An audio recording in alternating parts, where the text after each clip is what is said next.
Le premier Covid, je l'ai trouvé assez sympa.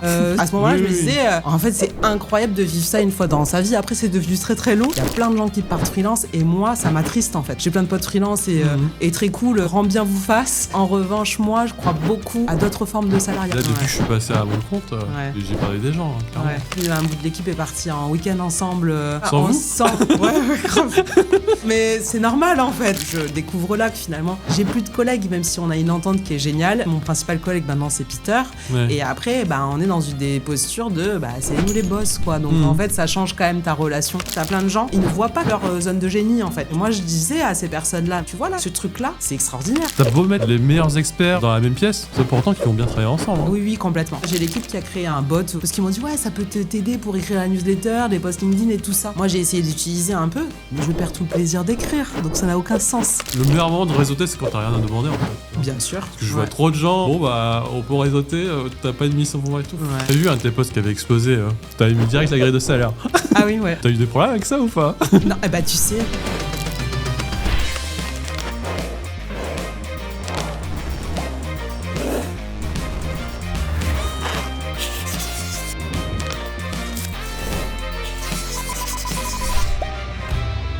Bonjour à tous et à toutes, bienvenue dans ce nouvel épisode du podcast Que des numéros agiles. Je suis Christophe et aujourd'hui j'ai une super invitée qu'on m'a recommandée.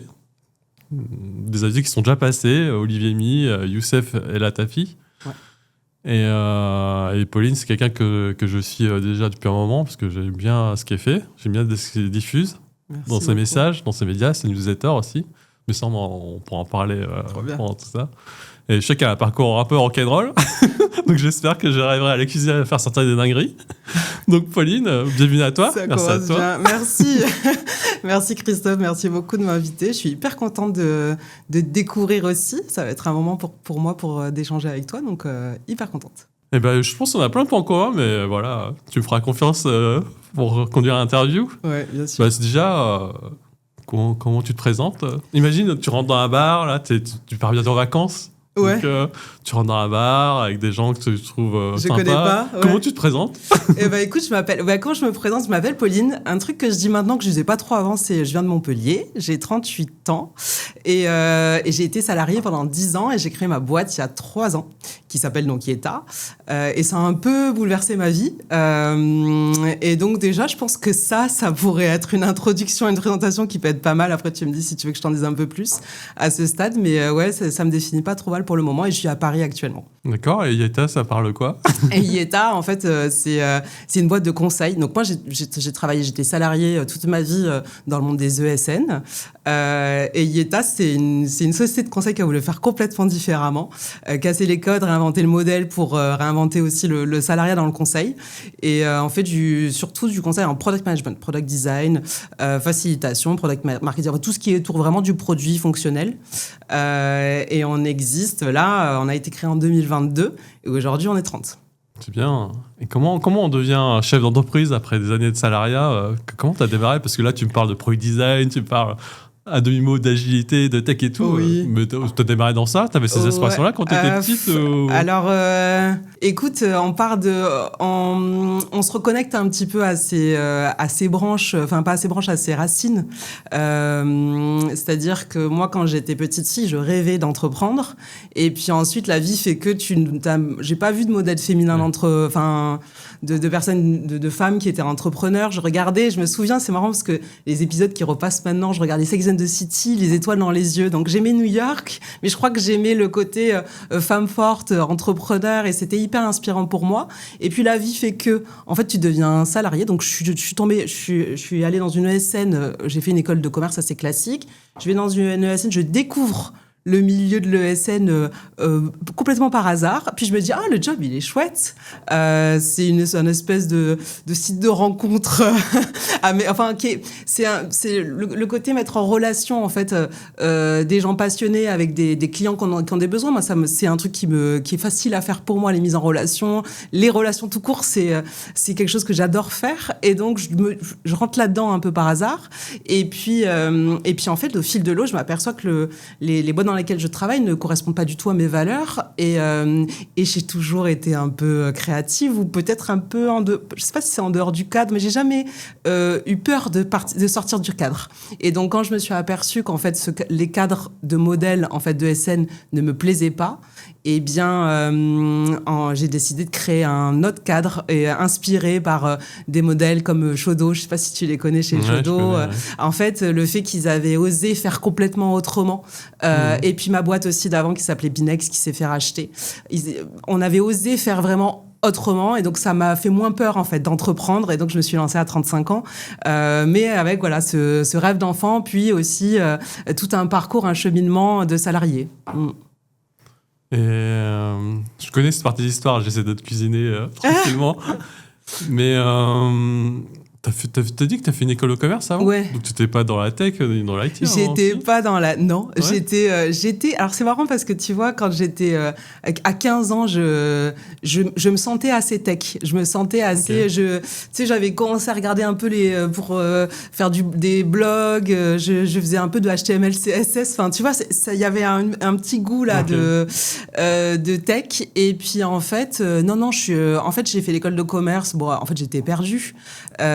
J'ai eu mon bac un peu par hasard, et puis je suis partie aux États-Unis pour rêver en fait, et là-bas je me suis dit que c'était possible, et donc l'école de commerce c'était pour entreprendre en fait. C'était le but, c'était plutôt l'entrepreneuriat et la passion pour la technique, le product, le design, et puis la tech au sens large en fait. Vraiment, c'est un milieu que j'adore depuis longtemps.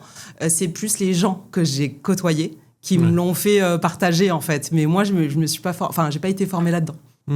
T'es allé aux États-Unis, c'est ça ? T'es allé dans quelle ville ? Alors, j'étais à Princeton. Okay.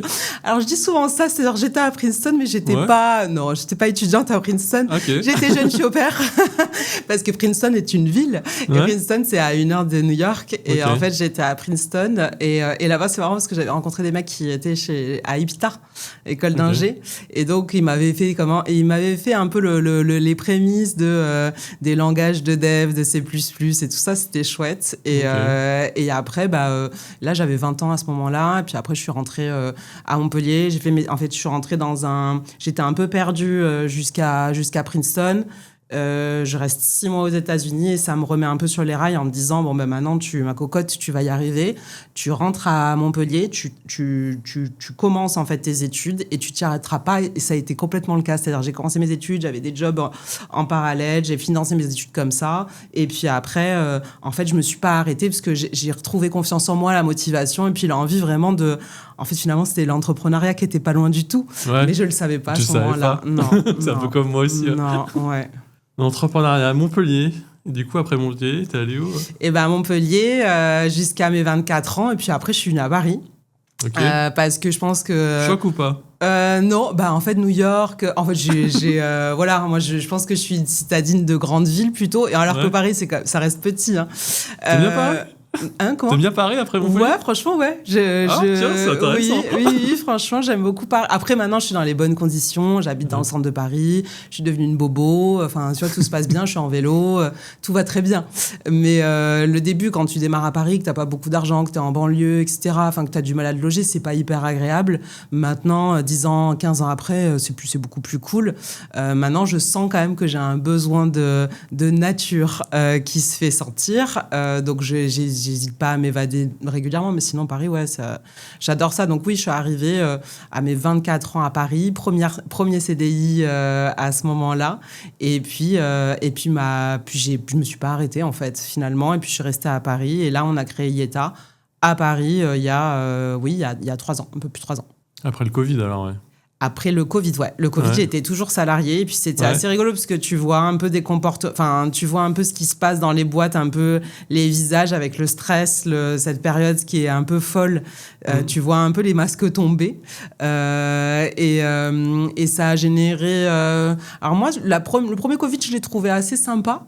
Parce que je me suis dit, tiens, c'est quand même un truc qu'on vivra plus jamais. Enfin, à ce moment-là, je me disais... en fait, c'est incroyable de vivre ça une fois dans sa vie. Après, c'est devenu très, très long et c'est anxiogène. Mais le premier confinement, je l'ai pas trop mal vécu. Je fais du vélo, c'était cool. J'ai découvert des endroits. Sans monde à Paris, c'était plutôt chouette, ouais. Ouais. Et donc, après, t'as montré Yaïta. Ouais. C'était quoi parce que moi, je me suis lancé dans l'entrepreneuriat depuis 6 mois. Ouais. C'est dur, hein. Enfin, il y a plein de choses que je raconte pas encore. Je raconterai plus tard sur LinkedIn. Ouais. Mais déjà, la pression de se lancer et de répondre aux attentes des clients et aussi aux attentes des gens qui te voient un peu dans les réseaux sociaux. Toi, direct, je crée une boîte. C'est encore pire. C'est encore pire. Tu vois, ça, en fait, c'est marrant que tu dises ça. Je l'ai pas. En fait, ce qui est pire pour moi, c'est quand t'es désaligné avec tes valeurs. En fait, c'est quand tes valeurs et tes actes sont désalignés.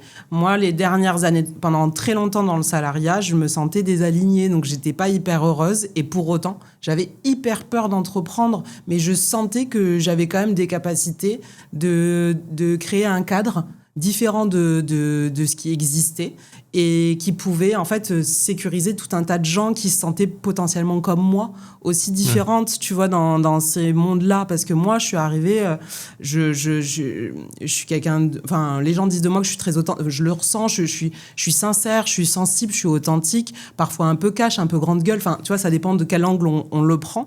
Et ça, dans la vie d'une entreprise, je dirais, classique, dans un cadre classique, ça peut être complexe. Je suis créative aussi. Et je trouvais jamais vraiment ma place pour m'épanouir. Et donc, finalement, en fait, au bout d'un moment, à 28 ans, déjà, j'avais envie d'entreprendre. Et puis, la trouille. J'avais la trouille. Et là, ça m'a... Vraiment, je me suis dit, c'est un gros syndrome de l'imposteur. Je me suis dit, là, j'ai pas les compétences. Il faut que je continue à me former. Donc, tu vois, j'ai quand même attendu d'avoir 35 ans. Enfin, t'as des gens qui entreprennent hyper jeunes. J'aurais pu démarrer par ça. Moi, j'ai attendu 35 ans parce que là, je sentais que j'avais acquis suffisamment de compétences. Et bon, ce que j'ai découvert après, c'est que finalement... j'avais très peu de compétences par rapport à ce dont j'avais besoin, parce que quand tu entreprends, en fait, ça bouscule vraiment tout. Et tout ce que tu crois connaître, en fait, tu dois réapprendre un tas de choses. Mais non, je l'ai pas pour le coup. Et c'est marrant parce que je dors très bien la nuit. Enfin, alors que là, on a une période qui a été hyper difficile et tout, en 2025, même 2024, c'est pas facile.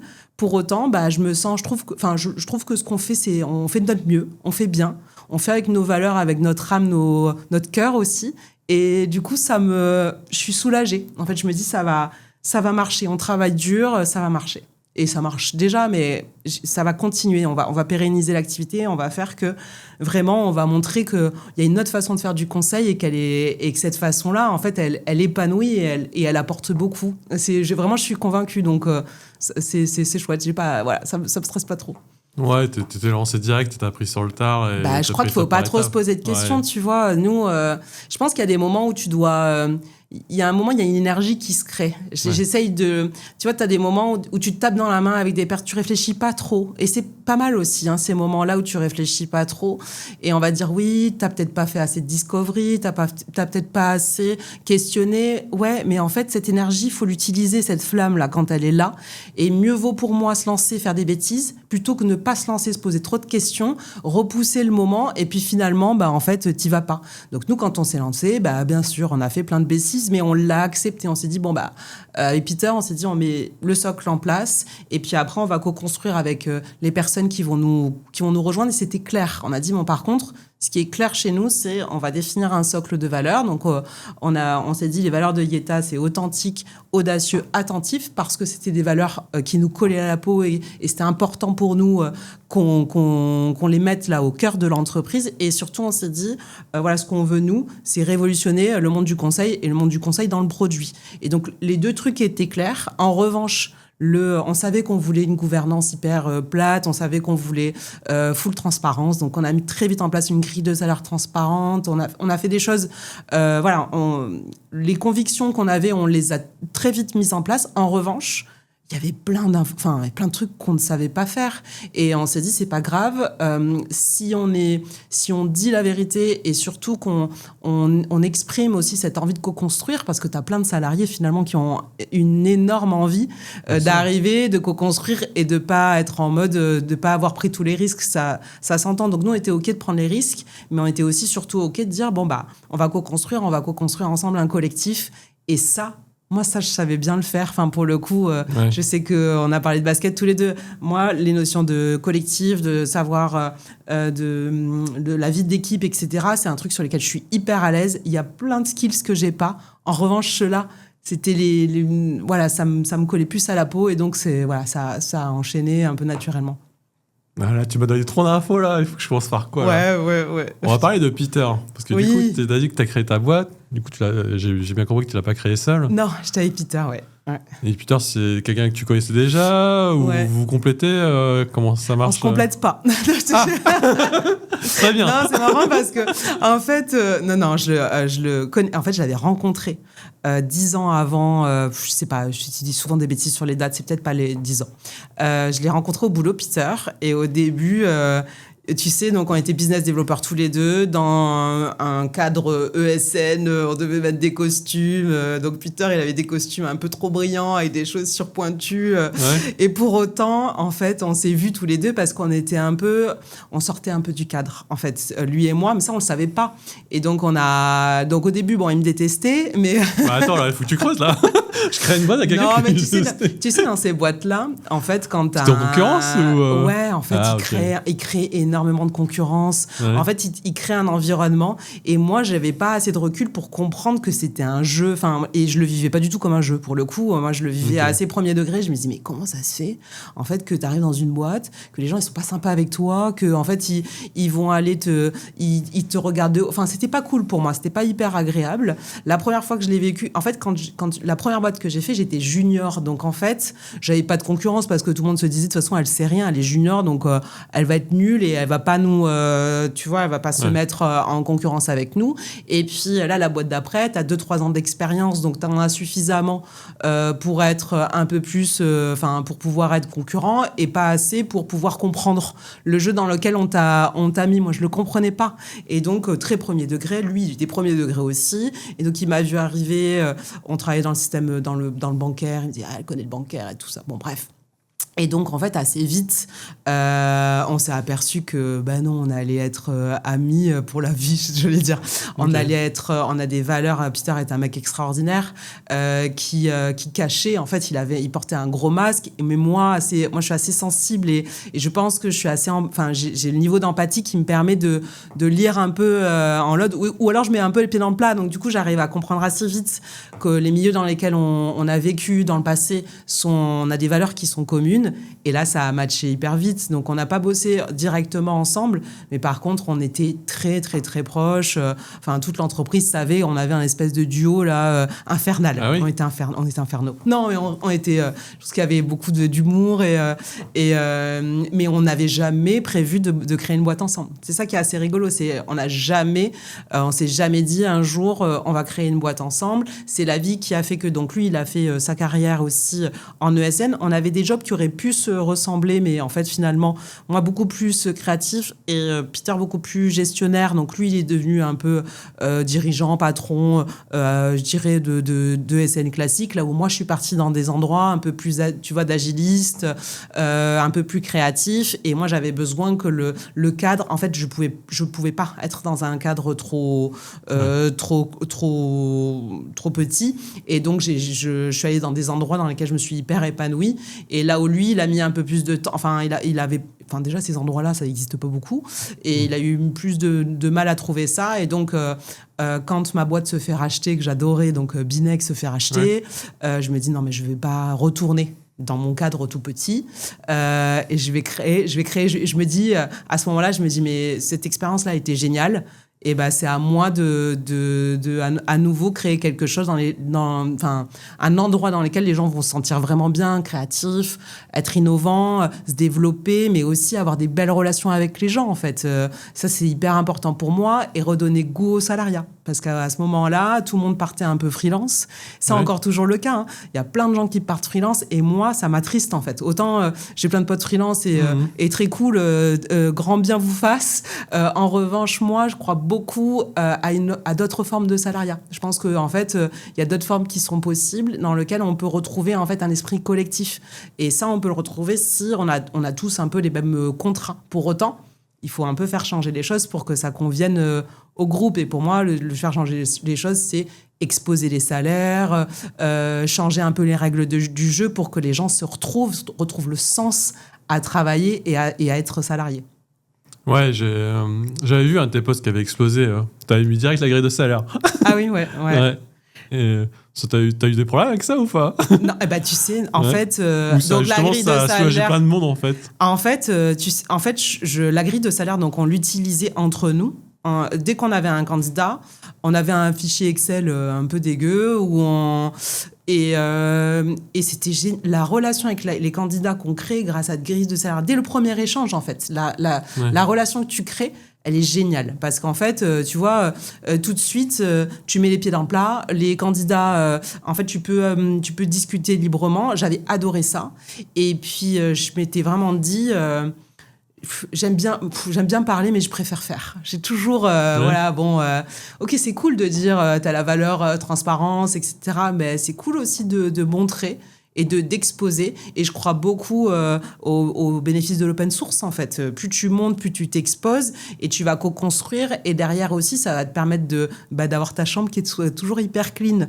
Donc le principe d'avoir une grille de salaire, c'était pas le truc qui m'excitait le plus, hein, soyons clairs. En revanche, le fait de faire l'exercice pour l'exposer et dire, voilà, en fait, les salaires, à peu près, chez nous, ça sera ça. Elle n'est pas parfaite, mais elle a le mérite d'exister. Et puis, on va mettre les pieds dans le plat. Et on va mettre c'est le premier sujet sur lequel on va mettre les pieds dans le plat. Et puis, en fait, il y en a eu plein d'autres. Et c'est... Mais la première fois, je faisais pas trop la maline, hein, quand j'ai appuyé sur « Publier ». Et avec l'équipe, on en a parlé. Il y en avait quelques-uns qui n'étaient pas hyper chauds. Et puis, finalement, je crois qu'on est très fiers. En plus, on a nos designers qui l'ont... En fait, c'est un travail d'équipe, hein, cette grille. Donc c'est... je pense que c'est la fierté. Il y a plusieurs fiertés au sein du collectif. Ça fait partie, je pense, d'un truc... on se le dit pas, mais je pense qu'on est assez fiers, nous, de l'avoir fait, ouais. Mais du coup, comment tu crées ce collectif déjà, quand tu recrutes? Quand on entretient, c'est quoi que tu recherches? Parce que déjà, au niveau du sacré salaire, voilà, il n'y a pas de non-dit, tu vois, c'est direct, on sait déjà... Ouais. Mais tu vois, donc, le monsieur recrutement chez nous, c'est Peter. Okay. Mais je pense qu'on a... En fait, le fait de s'exposer. Donc, on a écrit on a écrit les valeurs, on a écrit un peu, on a écrit nos tripes. Et donc, on a... la première personne qui a postulé, je le connaissais déjà. C'était quelqu'un avec qui j'ai bossé avant. Donc, ça, je savais très bien que, en fait, Romain allait hyper bien avec ce qu'on voulait faire. Et puis après, en fait, on a essayé. Donc, ce qui était hyper important pour nous, c'est d'avoir une équipe... qui soit très différent, enfin tu vois, dans laquelle il y a plein de gens hyper différents, donc qui soient issus de milieux différents, de religions différentes, de couleurs différentes. Enfin ça déjà c'était important. La parité était aussi importante, à l'image de Peter et moi. Donc déjà on le savait, mais on se l'était pas dit avec Peter. Mais Peter il est métis, moi je suis blanche sudiste, mais en tant que femme c'est comme si je fais partie d'une minorité, et donc ça c'était... En fait, c'est pas quelque chose qu'on a exprimé tous les deux. C'est marrant quand on a créé Yeta, mais ça faisait partie de nos valeurs. C'était de se dire, on veut déjà un collectif qui ait toutes les couleurs, toutes les religions, toutes les origines et qui viennent, en fait, de partout. Ça, c'était hyper important pour nous. Et donc, d'essayer d'avoir même des personnalités, tu vois, qui... limite on se comprend pas et c'est ok en fait, c'est de se dire en fait tu vas prendre la personne qui est radicalement différente de la tienne. Et donc ça c'était important. Après valeurs, et puis après c'est les skills. Et au début on a commencé avec plutôt des gens seniors, entre 5 et 10 ans d'expérience, parce qu'on avait besoin, on savait qu'on créait un modèle très différent et on avait besoin là de personnes qui avaient déjà de l'expérience, un niveau d'autonomie, et puis aussi des clients. On part dans le conseil au début, tu as besoin quand même d'appuyer ton expertise. Donc on a démarré plutôt avec une pyramide des âges, tu vois, autour de 30-35 ans, ce qui n'est pas non plus senior, hein, mais on a démarré comme ça. Et puis là, au fil de l'eau, on se dit attends, là on va étaler. Mais au tout début, donc ce qu'on essaye de faire, c'est maintenant, on essaye d'aller recruter des personnalités qu'on n'a pas, ou alors tu le vois dans les dynamiques de groupe. Est-ce qu'on a un peu trop de leaders ou des team builders? On regarde en fonction de ce qu'on a au moment T et on essaye de garantir alors on ne suit pas de chiffres de diversité, mais je suis les chiffres de parité. Et depuis le début, en fait, je regarde de temps en temps, je regarde pas à chaque recrutement, mais c'est assez rigolo parce que c'est toujours, tu sais, ça s'équilibre toujours. Donc, on a toujours 50% de femmes. Je suis contente. Ça, c'est un peu le truc qui est important aussi à mes yeux, mais... Voilà, je sais pas qu'est-ce que je peux dire d'autre sur le recrutement. J'oublie de te dire plein de trucs certainement, mais voilà, un peu au global quoi. Donc vous avez démarré, vous avez démarré à 2. Après vous avez recruté. Vous avez d'abord trouvé les clients avant de recruter? Non, on a recruté d'abord. Ouais. Okay. En fait, ce qui était hyper important, c'est de dire ah oui aussi ce que je t'ai pas dit bien sûr et qui est le point central pour nous, c'est coup de cœur sinon rien. Il y a un doute, il n'y a pas de doute. Donc, en fait, impossible pour nous de trouver d'abord le client et après de recruter. On fait pas aussi, on n'a pas de freelance dans l'équipe. On n'a que des salariés chez Yeta. Parce que l'idée, c'est quand même de dire on peut faire du salariat autrement. Donc, c'est bizarre de dire on travaille aussi avec des freelances. Il y a un truc qui va pas ensemble. Et donc, au tout début, on a recruté 2-3 personnes. On essayait d'avoir des gens qui étaient disponibles rapidement et aussi d'avoir des clients parce que c'est hyper rassurant au début, t'as pas une trésorerie, enfin t'étais... Voilà, mais en fait, non, ça s'est hyper bien passé. On a fait coup de cœur first. De temps en temps, on arrive à trouver à peu près le projet en même temps que la personne arrivait, mais ça nous est vraiment assez rarement... Enfin, c'était vraiment coup de cœur. Des personnes disponibles à 3 mois ou à 6 mois. Et en fait, la première année, comme ça, on était 10 dans l'équipe. Ça allait vite, en fait. Ça allait vite. Il y a des boîtes tout de suite de conseils, tu sais, elles sont à la fin de la première année, elles sont 30-40, elles ont investi, elles ont pris des recruteurs, des business développeurs, etc. Nous, le choix qu'on a fait, c'est on avait assez peu de trésorerie au départ, on avait 50 000 euros, ce qui est vraiment pas beaucoup pour une boîte de conseils. Normalement, en trésorerie, tu as un peu plus. Et donc, on a tout fait tout seul et on l'a fait de manière graduelle pour, tu vois, monter en puissance, se créer de la trésorerie et puis après avoir une force de frappe un peu plus importante l'année d'après, etc. Donc, les 2 premières années, on a fait ça, on est monté. Et finalement, 1 an, 10 personnes par an en moyenne. Tu vois, 3 ans, on est 30. Ouais, en 3 ans, ouais. Ça fait rêver, hein. En fait, ce qui est cool, c'est qu'on a on a très peu de turnover. Tu vois, on ne s'est pas retrouvé à recréer. Des fois, dans le monde du conseil, tu te retrouves où tu as l'impression que, tu sais, le truc de la cruche vide, là, je ne sais pas comment on dit, la cruche, elle se vide, tu la remplis, en fait, c'est bon. Et en fait, non, ce qui est hyper chouette, c'est que depuis le début, on a posé le cadre, les bases, et on s'améliore, et qu'on a, là, tu vois, l'équipe, on a eu 2 départs en 3 ans. Enfin, rien, en fait. Et donc, c'est hyper chouette. Ça veut dire que tu gardes, en fait, de l'ancienneté dans ton collectif. Tu crées quelque chose, une équipe soudée. Des fois, ça te porte un peu préjudice parce que tu as ceux du départ qui disent « Ah, c'était bien quand même au début. » Et tu leur dis « Bah non, mais en fait, l'objectif de Yeta, c'est de continuer à évoluer, à grossir et tout ça. » Mais c'est hyper chouette parce qu'en fait, on évolue tous ensemble. Et on s'est créé des souvenirs, en fait, depuis 3 ans. Et les souvenirs, ils sont beaux, ouais. Moi, je pense que les meilleures relations que j'ai construites, c'est dans le monde pro. Hein. Après, c'est devenu des amis, tu vois. Ouais. Mais je veux dire un truc un peu choquant, mais tous mes amis d'enfance, tu vois, au fil des années, on s'est un peu perdu de vue. Parce qu'en fait, on a évolué. Bah oui, ouais. Et tu veux pas, tu vois. Et là, depuis que je suis passé à mon compte, j'ai perdu des gens, hein, clairement. Ouais. Mais c'est comme ça, on est obligé d'évoluer. Enfin, pour moi, c'est ça. Oui. En fait, ce qui nous fait très plaisir avec Peter, c'est là, un bout de l'équipe est parti en week-end ensemble. Tu vois, ouais, grave.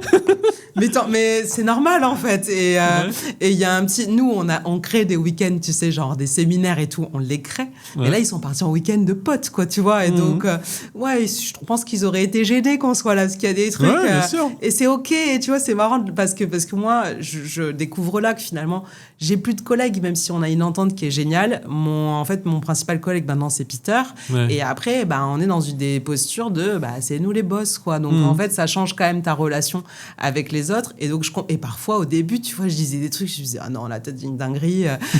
Non. Alors, en fait, et Peter, parfois, il me disait, non, t'as dit et moi, souvent, je lui dis, non, là, Peter, si tu dis des dingueries, stop. Et ça peut gêner, en fait. Parce que moi, je me souviens quand j'étais plus jeune salarié, même avec les boss avec qui tu t'entendais hyper bien, parfois, ils te disaient des trucs qui étaient là en mode, non, mais en fait, là, tu te trompes un peu. Non, mais sinon, on les voit qui deviennent potes. On fait aussi du sport ensemble. Enfin, tu vois, on est sur des trucs, on fait du sport ensemble, on fait plein de trucs. Et ça, je suis hyper contente. On fait plus de sport ensemble qu'on boit des apéros. Et ça, je suis fière. Je trouve que le mood, il est sain. Et ça dit plein de choses aussi sur la boîte. Et ça me fait vraiment plaisir. Ouais. Non, clairement. Moi, moi, au début, quand j'étais Scrum Master, dans mes débuts, on me disait que j'étais un peu trop gentil avec les gens. Ouais. Mais moi, mon but, c'était pas de créer un collectif de gens gentils, tu vois. Ouais. Si c'est des gens gentils, mais qui se parlent pas des problèmes quand il y en a, qui sont pas prêts à affronter quand il y a des merdes, on va se dire les choses. Moi, ça m'intéresse pas. Ouais. Par contre, si les gens ils s'entendent, comme tu dis, c'est une question de valeur. Et aussi, comment je fais pour défendre mon pote, tu vois, enfin mon coéquipier, tu vois. Ouais. Et ça, tu vois, c'est pas pareil. T'as coaché du basket, tu vois. Moi, dès qu'on fait une passe un peu à l'aveugle, moi, ça me fait délirer, ce genre de choses, tu vois. Oui, mais il faut se connaître, en fait. Il faut se connaître, exactement. Il faut apprendre à se connaître, à travailler ensemble. C'est ça. Et tu le vois dans les dynamiques, tu le vois quand les équipes, elles se forment, ou les nouveaux duos. Et nous, ce qui est extraordinaire, c'est maintenant, avec la vision qu'on a, donc un pas un peu de côté, tu vois les duos, les trios se former. Et ce que tu imagines avant en étant tu te dis, eux, ça peut bien matcher et tout. Bon, tu te plantes. Enfin, moi, je me suis plantée plein de fois. En revanche, j'ai vu des duos, enfin, on a vu des duos éclore qu'on n'avait pas du tout imaginé. C'est génial, en fait, à voir, à vivre et d'essayer d'encourager tout ça. Et c'est un vrai régal. Non, moi, je l'ai vécu avant que je sois Scrum Master, j'étais développeur. Hein. Ouais. Et moi, je partais avec mon product owner et un autre développeur, on partait au Japon ensemble, tu vois. Enfin, trop bien, ouais. Et ça faisait délirer les gens, tu vois. Mon manager, il me disait, ok, ils partent ensemble. Vous êtes vraiment devenus potes. Vous partez tous en vacances en même temps. Je dis, non, mais t'inquiète, c'est bon.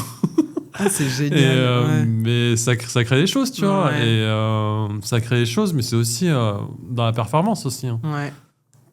On va se dire les choses, il y a des projets, ça part en sujet tout le temps, tu vois. Oui. Si t'es pas prêt à faire les conversations difficiles ou à dire là si on s'est vautré, si on peut faire mieux, si tu es pas capable de faire ça, tu peux pas avoir des tueurs dans une équipe. Enfin, non, c'est clair. Mais ça, c'est notre vrai sujet du moment, les conversations difficiles. Ouais. Oui, parce qu'il y a beaucoup d'empathie chez nous. On a, en fait, tu vois, on a mis la valeur attentive. Donc, et en fait, être attentif, c'est aussi de pouvoir avoir ces conversations difficiles. Et on s'aperçoit que dans l'équipe, c'est pas tout le temps facile de les avoir en one-to-one. Il y a vraiment un truc de je veux pas blesser, je veux pas faire du mal. Et donc, on essaye de former.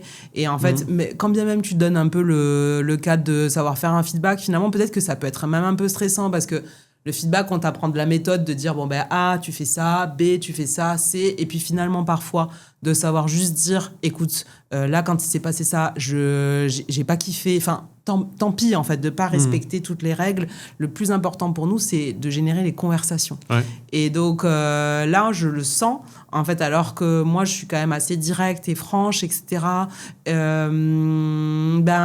L'équipe, entre elles, a du mal à se dire les choses. Après, je comprends, avec moi, ça peut être aussi le cas, parce que finalement, dans la posture, ça peut être plus difficile maintenant, aujourd'hui, qu'on me fasse du feedback. Ça, je l'entends complètement. Mais en revanche, je le vois entre eux. C'est plus de mal, plus de difficultés. Donc ça, c'est le truc qu'on essaye de craquer clairement en ce moment pour pouvoir améliorer et pour pouvoir faire en sorte que le collectif s'améliore, en fait, entre eux, et que nous, on n'a pas envie avec Peter de venir, de venir dire... toi, il faut que tu t'améliores là-dessus. Toi, il faut qu'on trouve cette bonne posture-là, quoi. Ouais, le but, c'est de ne pas être tes parents, entre guillemets. Exactement, mais là, tu vois, ça fait en plus, tu vois, un homme, une femme, il y a des trucs qui sont... on le sent, tu sais, parfois, tu vois, le truc de... il faut qu'on essaye de sortir... souvent, tu peux comparer le monde de l'entreprise comme une famille. Il y a un truc qui peut y ressembler, donc on essaye de clairement sortir de ça. Non, mais après, il faut composer avec les caractères des gens, tu vois. Il y a des gens, toi, tu le vois direct, c'est un peu comme moi, toi, t'es direct, toi, tu vois. Ah oui. Des fois, ça me blessait, tu vois. Oui, aussi, ouais. Mais ça s'apprend, tu vois, enfin... Oui, bien sûr. T'as déjà blessé des gens ou t'as été trop direct Ouais. Là, je l'ai fait dernièrement. En plus, en fait, dès que je suis un peu fatiguée, Et Ouais. pof, le truc il sort. En fait, donc je dis souvent à l'équipe, enfin, j'ai le défaut de mes qualités et en fait, des fois il y a des trucs qui partent et je m'en veux tout de suite sur le moment. C'est-à-dire tu dis ta bombe et en train de la dire, tu te dis purée, pourquoi je dis ça? C'est nul. Et parfois, donc ça, bon, je me sens, parfois je pars. En fait, je suis trop dure. Et parfois, ça m'est arrivé de ne pas du tout m'en rendre compte. Et ça, c'est terrible. En fait, c'est que j'ai l'impression que je suis pas du tout franche. Tu vois, j'ai l'impression que là, on va avoir une conversation où il va rien se passer du tout. Et l'autre l'a déjà vécu comme « Non, mais Pauline, t'as été trop dure. » Donc là, tu vois, je me suis mal alignée au niveau à mon interlocuteur, en fait. Et des fois, j'ai l'impression que, tu sais, la connexion... Et je me fourvoie. J'ai l'impression qu'on est connectés, qu'en fait, dans cette conversation, tout va être OK, etc. Et en fait, j'ai mal capté les signaux de l'autre. Et ça peut m'arriver, et je m'en veux instantanément. Enfin, c'est pas facile. Après, je culpabilise. Bon, l'avantage, je m'excuse tout de suite. Enfin, j'ai pas de problème avec ça. Mais blessé, c'est jamais... Enfin, c'est pas... T'es quand même allé voir la personne pour dire, là, je pense que je suis un peu trop loin. Tout le temps. Ça, je le fais tout le temps. Mais ça, c'est une qualité, ça. Oui, et tu sais, je le fais à chaud même. Parce que je m'aperçois tout de suite. Oh là là, désolé, là, je monte. Même quand avec Peter, on s'embrouille, tout de suite, je m'excuse, je déteste, parce qu'en fait, je le sens tout de suite que je le regrette, en fait. Je monte, et après, vraiment, le truc, c'est l'énergie, elle part. Hop, je redescends, et donc je m'excuse souvent à chaud, et puis souvent à froid. Et j'essaye de comprendre, parce qu'à chaud, je ne comprends absolument pas ce qui se joue. Parce que, en fait, souvent, il y a un trigger, mais c'est pas celui de la conversation. Heureusement, ça m'arrive pas trop souvent et ça m'arrive de moins en moins parce que je fais de plus en plus de sport. Tout ça me décharge. Mais non, c'est pas... Enfin, je m'excuse. Mais quand même, quand bien même tu t'excuses, à chaud, à froid, tu crées un truc qui est pas cool, en fait. Dans la relation, tu peux mettre l'autre en insécurité. Enfin, et ça, c'est toujours pas facile à vivre pour moi. Maintenant, bon... Après, t'es que responsable de 50% de la relation, tu vois. Oui. Toi, moi, je suis comme toi. Hein. Cette année, en plus, maintenant, je suis dans le conseil. Cette année, j'ai fait des merdes, tu vois. Ah ouais. Et comme toi, tu vois, il y avait une réaction. J'ai réagi à chaud, tu vois. Mais la personne, à la fin de la réunion, tu vois, je l'ai pris à part. Je lui ai dit, je suis désolé, j'ai merdé et tout. Mais du coup, ça prend réaction. C'est ça que j'ai... En plus, moi, j'étais en position consultant et lui client, tu vois. Ouais. Il m'a dit, moi, j'aime bien ta réaction parce que... Je vois rarement voir des gens s'excuser et prendre à part pour me dire que là, t'es allé trop loin, tu vois. Parce que clairement, j'étais allé trop loin. Mais j'étais comme toi. Ouais. La réunion, déjà, les réunions à 17h qui débordent jusqu'à 18h, c'est jamais bon. Ouais. Et voilà. Par contre, je suis allé voir direct, je lui ai dit, écoute, je pense que j'ai un peu merdé, tu vois. Et on a fait la conversation, tu vois. C'est le minimum pour moi. Dès qu'on part un peu dans les tours, c'est hyper important. Mais c'est pas donné à tout le monde, tu vois. Il me dit, je suis surpris, tu vois. Généralement, on passe à autre chose et on garde ça en mémoire, tu vois. Et là, non, ça, c'est pas cool. Ouais. Non, mais parce que c'est toujours un truc de... Enfin, j'ai l'impression, les gens, ils osent pas trop après s'excuser parce que ça veut dire que justement, tu sais, c'est avouer que t'es allé trop loin. Enfin, il y a un truc, il y a un peu d'ego mal placé parfois. Oui, c'est ça. Oui, j'ai perdu un peu le contrôle. Oui, en fait, mais ça s'est vu. Donc, quand bien même t'as perdu, mieux vaut s'excuser, en parler librement aussi. Et moi, je sais qu'il y a des choses, même si quand bien même je travaille dessus, en fait, j'arrive pas. Il y a de temps en temps, mon stress à moi, je vais pas pleurer, en fait, je vais dire une dinguerie. Enfin, tu vois, ça va sortir. T'es rend comment tu vois, et le truc, il sort et je m'en vais instantanément. Même si tu préviens tout le monde, même si tu dis, je suis désolée, en fait, ça sort et parfois, je le contrôle pas. Les gens, ils peuvent potentiellement te dire, non, mais Pauline, tu dois le contrôler. C'est ton job. Et là, t'es là en mode, oui, c'est vrai. Il faut que je progresse, il faut que je m'améliore. Et en fait, je suis pas parfaite. J'ai le défaut de mes qualités. J'ai une belle énergie. Et en fait, parfois, elle bouscule. Elle est pas utilisée au bon endroit. Bon, c'est la vie. Et après, on s'excuse et on essaye de faire de notre mieux. Mais comme je te disais, ça fait partie de qualité. Tu vois, tu l'as répété 2-3 fois. Ta qualité, toi, c'est de créer du lien et tu vois un peu. Je pense, oui. Comment dire ça? Tu vois un peu l'étincelle dans les yeux des gens, en fait. Ouais. Eux, ils le voient pas, mais toi, tu le vois direct. Et comme tu disais tout à l'heure, c'était des coups de cœur. Ouais. Parce qu'en fait, toi, tu voyais déjà la personne, tu vois. Oui, c'est vrai. C'est tellement agréable parce que, en fait, et c'est le job que j'ai fait pendant hyper longtemps, c'est de mettre... Je disais souvent, je faisais un peu le papier cadeau sur des personnes qui n'avaient pas forcément confiance. En fait, qui ne voyaient pas leur zone de génie, en fait. Tu vois, t'as plein de gens ils ne voient pas qu'ils ont un truc là qu'ils font avec une facilité déconcertante et que en fait c'est une passion absolue. Et moi je disais à ces personnes-là, mais tu vois là le truc et ce truc-là, c'est extraordinaire ce que tu as et comment on va le valoriser. Et j'adore finalement, là je suis dans la lumière et avec Yeta je suis dans la lumière, mais finalement j'aime aussi beaucoup tout ce travail un peu de l'ombre de comment tu fais pour valoriser en fait le personal branding, l'expertise de quelqu'un, en sachant que moi je suis experte d'absolument rien. J'ai pris des compétences après de plus en plus full stack sur plein de domaines différents, mais je pense que ce qui me plaît le plus c'est vraiment de déceler, t'as raison, la petite étincelle, et puis aussi de voir comment tu aides cette personne accompagnée par d'autres à générer, tu vois. C'est un concept que j'ai adoré. J'ai découvert le concept des zones de génie dans un podcast.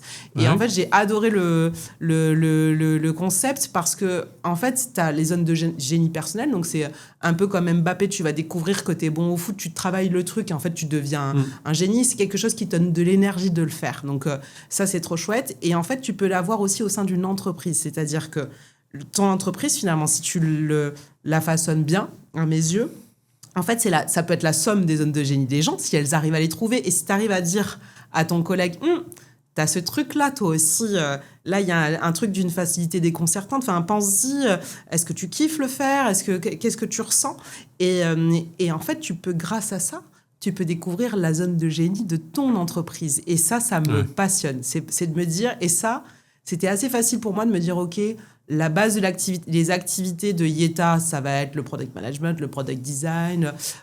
Tu vois, on s'était dit, bon, on va autour du conseil produit. En se disant, on va voir, tu vois, jusqu'où on va. Mais finalement, on sent bien qu'on est en train de... on pivote pas, mais on s'adapte en fonction des zones de génie de l'équipe, finalement. Tu vois, hop, là, il y a quelqu'un qui arrive, qui apporte ça. Et puis, en fait, cette personne plus cette personne, ça crée ça. Et là, typiquement, on est en plein dedans. On a tenté d'intégrer le product marketing au sein des équipes en se disant, bon, est-ce qu'on y va ? C'est un truc qui est très présent aux États-Unis, en France, pas trop. Est-ce qu'on n'y va pas un peu trop tôt ? On ne savait pas trop. Et puis, finalement, ça a aperçu que product marketing et product design ensemble, waouh, ça crée des trucs assez chouettes. Le branding, et puis donc on faisait beaucoup de régie, donc des personnes qui sont 100% du temps chez les clients, mais on a pas mal de clients qui ont des besoins un peu plus ponctuels, un peu en mode agence. Et puis finalement, sur la partie design, on aime bien le faire. Et puis, tu vois, grille de salaire, etc. On a une équipe de designers qui est assez costaud. Et donc, voilà, on se laisse un peu porter. Et ça, je trouve que c'est extra. Enfin, ça, cette année, c'est plein de découvertes. Et je pense que ça va pas bouger, ça. Mais ouais, la zone de, le côté, la zone de génie et la zone des génies du groupe puis de ton entreprise, je trouve que c'est assez passionnant et il faut se positionner en observateur, mais aussi faut arriver à s'adapter assez vite à bon, ok, en fait c'est pas ce qu'on avait, enfin c'est ce que je trouve pas simple du tout, c'est de dire bon, tes équipes ils te demandent de faire une stratégie et c'est ok, hein, tu peux avoir une stratégie et puis il y a la vie et ce que tu vois dans le groupe qui est en train d'éclore. Ouais. Donc, comment tu adaptes ça ? Enfin, bon, c'est passionnant. C'est pas facile. Hein. C'est passionnant. Non, mais toi, tu vois, c'est un peu comme les coachs de foot ou toi, tu as été coach de basket. Tu as des gens qui étaient plutôt en défense ou en attaque, tu vois, et finalement, ils étaient meilleurs sur les côtés. Ouais. Et quand tu les mettais, ces personnes-là, justement, sur le côté, il y avait réticence. Ils disaient non, mais c'est pas mon poste, j'ai pas envie d'y aller et tout. Et finalement, tu mets le cadre et tu les encourages parce que tu sais qu'ils peuvent performer là-dedans, tu vois. Mais il y a un truc, moi, que j'avais découvert, il y a ça, t'as raison. Il y a un truc que j'avais découvert au basket aussi. Je faisais les tests, mais sans faire exprès, parce que j'avais 19 ans, donc j'étais quand même assez jeune. Et l'amour, l'amour, quand tu sens que t'es aimé, que t'es soutenu, que la personne elle a confiance en toi, moi, ça jouait, ça changeait beaucoup de choses. Parce qu'elle sentait, moi, je coachais des jeunes filles qui avaient 14 ans, et on avait une relation assez... Déjà, t'es dans l'adolescence, donc il se passe quand même plein de choses. Bon, pas au niveau, nous, c'était un niveau département. Et en fait, on avait créé une dynamique de groupe, mais elle sentait aussi que...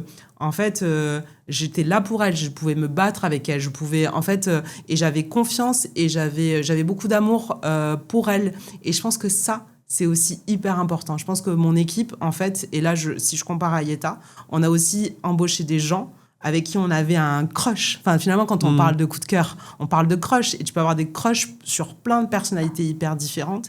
Et le fait de se sentir apprécié par son CEO et voir... Enfin, moi, j'ai de l'amour. Enfin, le mot est gros, hein, mais finalement, il y a beaucoup de ça de...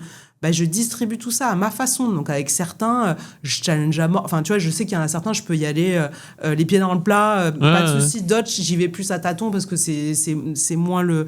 Mais je pense que ça, ils l'ont senti aussi. Et là, ça décuple aussi. Tu peux te permettre enfin, tu vois, tu peux aussi décupler ton potentiel quand tu sens que t'es apprécié, que t'es enfin, de cette façon-là. Enfin, pour moi, c'est hyper important aussi. On en parle, je trouve pas que ce soit un truc dont on parle beaucoup finalement. Non, mais t'as raison.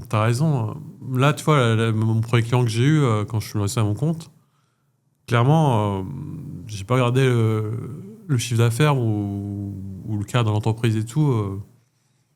C'est vraiment les personnes avec qui j'ai passé l'entretien en fait. Et j'ai passé l'entretien avec Youssef, avec qui t'as travaillé. Tu pouvais que l'aimer, c'est pas que l'aimer, c'était vraiment chercher quelqu'un qui puisse me challenger, tu vois. En plus, ouais. Et il y avait lui aussi, son manager, Xavier. Oui, Xavier, ouais. Je sais pas si tu le connais. Et on doit boire un café. En fait, on se connaît, voilà, on se croise et on doit se voir vraiment là en septembre, tu vois. C'est vrai. Et on devait se voir et on n'a pas réussi. On a beaucoup d'amis en commun, ouais. Tu vois, je balançais, il me met des claques, lui, hein. Il me met des claques, mais moi, je suis venu pour ça, en fait. Ouais. Et des fois, c'est pas grave, mais c'est normal, tu vois. Ils ont des niveaux d'exigence. Et moi, tu vois, si je les appréciais pas ou si je les respectais pas, ça marcherait pas. Quand tu sens qu'il y a le lien est là, la claque, c'est pour ça, parfois moi c'est les erreurs que je fais, c'est que j'ai l'impression que le lien il est fort, il est ok, donc je me perds, je sais pas si je mets pas des claques, mais je me permets d'y aller sans filtre en fait, en disant bon ça c'est pas terrible, ça ok, et si l'autre c'est très bien, tout à fait compris que en fait tu l'adores et que tu es là pour permettre de développer son potentiel, de l'améliorer et que tu dis ça ou tu fais ça pour son bien. Et en fait, il faut vraiment s'apercevoir que l'autre le fait dans une intention c'est l'intention en fait, dans l'intention de te faire grandir. Une fois que tu as capté ça, en fait, pour moi, la plupart des gens, ils le vivent hyper bien. Ils se disent, ah ouais, c'est vrai que Pauline ou Christophe, il a été dur, ou tu vois, Xavier, peu importe, quelqu'un est dur, mais je sais que ça me fait grandir, donc c'est complètement OK. En revanche, si ce lien, il n'existe pas, et ben là ça marche pas du tout, en fait. Ouais, ça marche pas. Ouais. Et c'est là où ça devient toxique, en fait, finalement. Et donc, c'est ce truc-là qu'il faut bien maîtriser. Et pour le coup, que je trouve pas si simple, parce que parfois, tu peux te fourvoyer, tu peux croire que le lien est suffisamment fort pour y aller. Et c'est pas le cas. Comme je te dis, tu restes de 50% de la relation. Si l'autre ne part pas là-dedans, c'est comme ça, tu vois. Enfin, tu peux pas... Moi, je sais, ça m'a joué des tours, clairement. Mais c'est comme ça, tu vois. On se sépare, on bosse plus ensemble, ou c'est comme ça. C'est la vérité. Mais par contre, si tu restes dans cet environnement-là... Là, c'est chaud, tu vois. Enfin, tu disais, quand t'as créé l'État, t'étais dans des boîtes, t'avais pu... Tu regardais dans le vide, tu vois, tu te levais le matin, t'es payé et tout, mais t'avais plus la flamme, en fait, tu vois, t'avais plus l'étincelle. Et c'est dur, tu vois. Parce qu'au final, il y a les projets, il y a le chiffre d'affaires et tout. Mais aussi, c'est lié les intérêts perso avec l'intérêt collectif. Oui, complètement. Et là, ce qu'on disait tout à l'heure, quand tu voyais des gens, tu voyais leur potentiel, tu te dis, ils sont pas plus réservés, ils pensent pas qu'ils peuvent faire ça, mais moi, je suis sûr que... Sur ça, tu vois, je peux lui donner les clés. Complètement. Je l'ai vu dans ta boîte, tu vois, j'ai vu, vous avez créé une BD, une bande dessinée, vous avez une chaîne YouTube. Oui, Et ça, tu vois, j'ai bien compris que tu as donné un peu la liberté aux gens de ta boîte. Tu as pu prendre des prestats externes. Tu te dis, il y en a, ils peuvent être là-dedans. Comme tu disais, moi j'adore les product designers. Moi, c'est la première fois que je travaille à des product designers dans mon équipe même, tu vois. Et je trouve ça génial, en fait. Ça facilite tout. Mais on avait cette envie, en fait, au tout début là, ça existe toujours. En fait, on redistribue 30% des bénéfices à l'équipe. Et 15%, on s'est dit, t'as 15% qui est individuel et t'as 15% qui est, on voulait que l'équipe ait un budget pour faire des projets ensemble, pour les raisons qu'on s'est exposées avant. Et donc, comme ça, en fait, parce qu'on sait que souvent, tu peux ne pas être chez les mêmes clients. Des fois, ça peut arriver. Là, c'est cool. Il y a des duos qui se forment aussi chez les clients. Mais si ce n'est pas le cas, en fait, qui est donc c'est la cagnotte collective dans laquelle, en fait, tu fais des projets. Et donc, première année, Léo, il s'est dit, allez les gars, venez, on crée une BD. Et génial, en fait, ils ont créé une équipe de 6-7 personnes qui a un peu tourné. La BD, elle a mis du temps, ils ont mis 2 ans à la créer de bout en bout. Ils ont fait appel à Maureen, une illustratrice pour le coup qui était externe à Yéta parce qu'on n'avait pas ses compétences plutôt, tu vois, d'illustration. En revanche, tous les dialogues, tout a été créé en fait de A à Z par l'équipe. Et ils ont créé, en fait, ce qui est génial, l'idée aussi derrière tout ça, c'est toujours des excuses pour les gens de travailler ensemble et de se créer des souvenirs. C'est toujours pareil. C'est quoi les souvenirs que tu te crées et le niveau de fierté, c'était génial. On a fait une soirée BD donc, qui s'appelle Kiwi, au pays du produit. Et donc, on a rigolé on se lançait des défis de tu as perdu le défi, tu manges un kiwi avec la peau. La soirée de lancement, on a fait des cocktails au jus de kiwi. Bon, ça a pris, c'était chouette, fil rouge, et puis surtout d'avoir cet univers créatif pour moi hyper important parce que la créativité, c'est grâce à ça que tu en fait, quand t'as toujours le pas de côté, tous les problèmes en fait, toutes les problématiques qu'on a qui sont complexes et toujours en fait d'avoir toujours de la créativité, de l'audace. Ça te permet de résoudre ces problématiques complexes et c'est quand même notre monde actuel.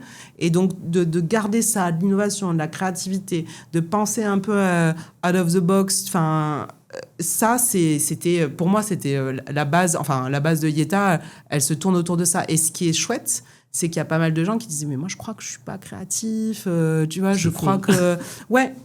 Et tout le monde est créatif. Tout le monde veut être créatif, tout le monde veut aider. Ouais, exactement. Et en fait, c'est pour ça, ce qu'on essaye de faire, c'est que dans l'équipe, il y en a des gens qui ont confiance en leur créativité ou confiance en eux tout court pour aller leader les choses. Et puis, il y en a ceux qui d'abord font partie de l'équipe et qui, peut-être dans un deuxième temps, vont l'idée. Et on voit là, au fil de l'eau, tu vois, ça fait 3 ans, on voit des personnalités éclore. C'est génial, c'est hyper beau à voir. Et on voit aussi des masques un peu tomber. Et on le voit même dès le début, maintenant, dès les entretiens. On a des gens qui nous font des confidences que moi, j'ai jamais eu en 10 ans de salariat. Des personnes qui te disent, même, tu vois, sur leur sexualité, tu vois, sur plein de trucs où tu dis en entretien.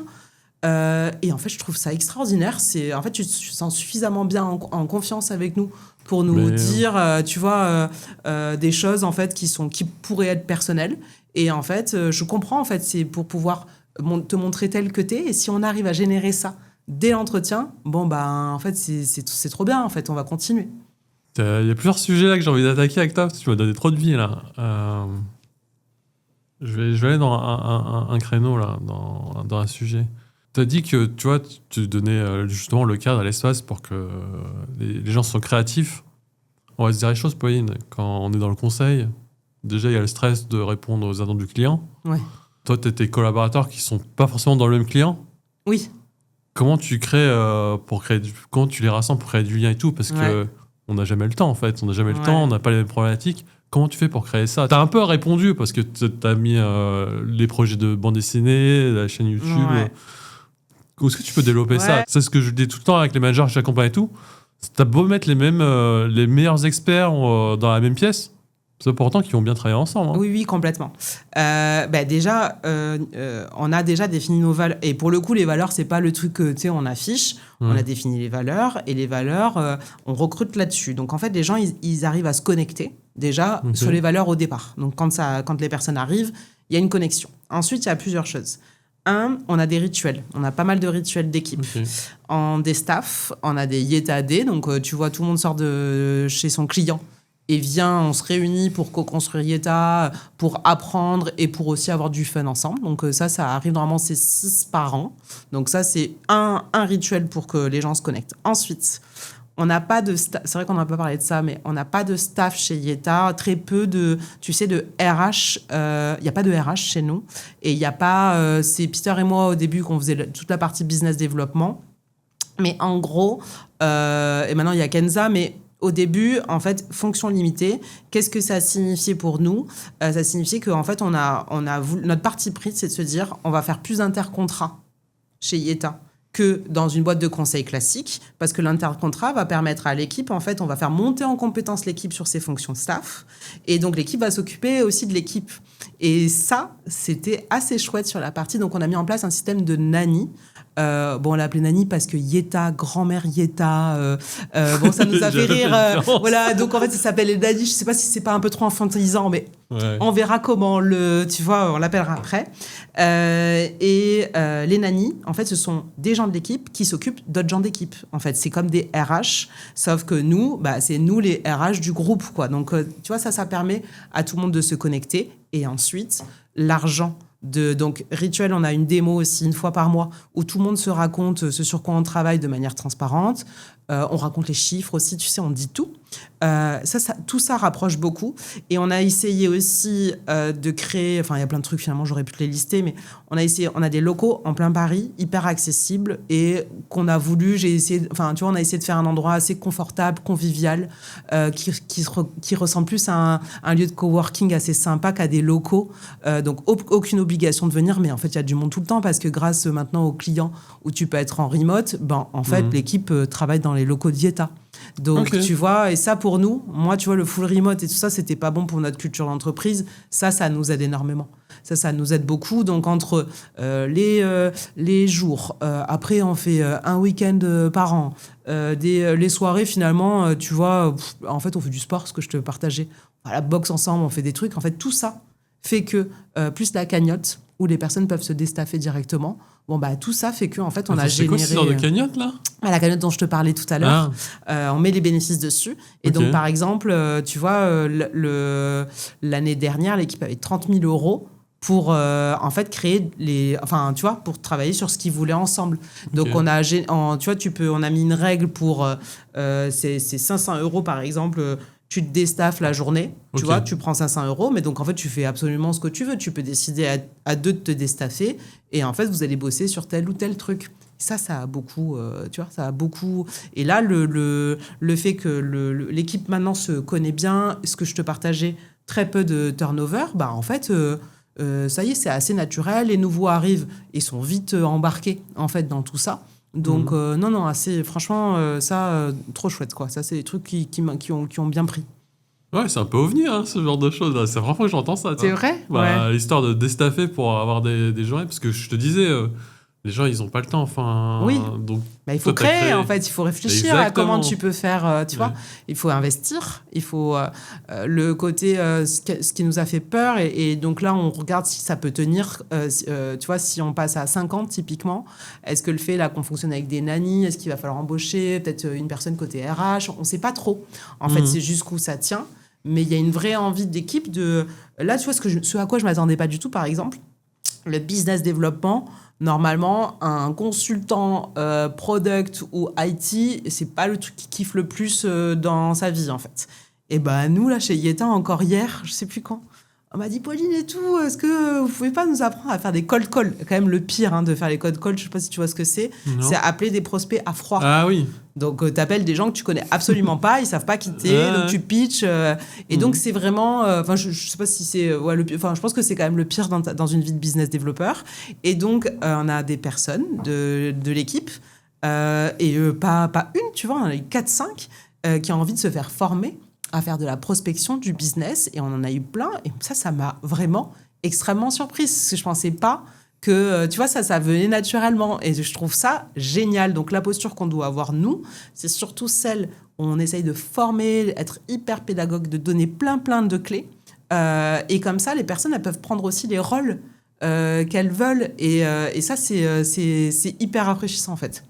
Mais franchement, c'est génial ce que tu dis là. Parce que clairement, moi, ce qui me refroidissait de passer à mon compte, tu vois, c'est clairement de prospecter. Bah oui. Moi, tu vois, j'aurais aimé que quelqu'un m'apprenne ça. Ouais. Après, je suis un peu comme toi. Si la porte elle est fermée ou j'ose pas l'ouvrir, j'essaie de trouver une fenêtre pour rentrer. Ouais. C'est pour ça que j'ai utilisé LinkedIn et le podcast, tu vois, pour réseauter et pour... le faire naturellement. Parce que, au final, le meilleur moment de réseauter, c'est quand t'as rien à demander, en fait. Tu vois. Bien sûr. Parce que je vois trop de gens... on peut réseauter, t'as pas de mission pour moi et tout. Ouais. Avant de demander, il faut donner, en fait. Tu vois. Exactement. Ouais. Ou d'être hyper en fait, authentique. Si tu le fais, si t'es hyper naturel et tout ça, ça va se faire très... Très naturellement, ouais. Mais clairement, ouais. Mais moi, ça m'étonne pas hein, que dans ton équipe, ça va parler à un prospect, ça va faire une propale. Même moi qui débute, tu vois, je sais pas faire ça. Ouais. Et moi, Ouais. je pense que ça me fait du stress, tu vois, ce genre de choses. Ah ouais, Et le fait d'avoir quelqu'un qui l'a déjà fait et qui... C'est génial, franchement. Ouais, mais on adore. C'est hyper rigolo. Je note, hein, je vole toutes tes idées, là. Non, mais il faut. Et puis, on les donne, en fait. On crée souvent des outils, tu sais, Ouais. qu'on partage. On donne beaucoup. On donne.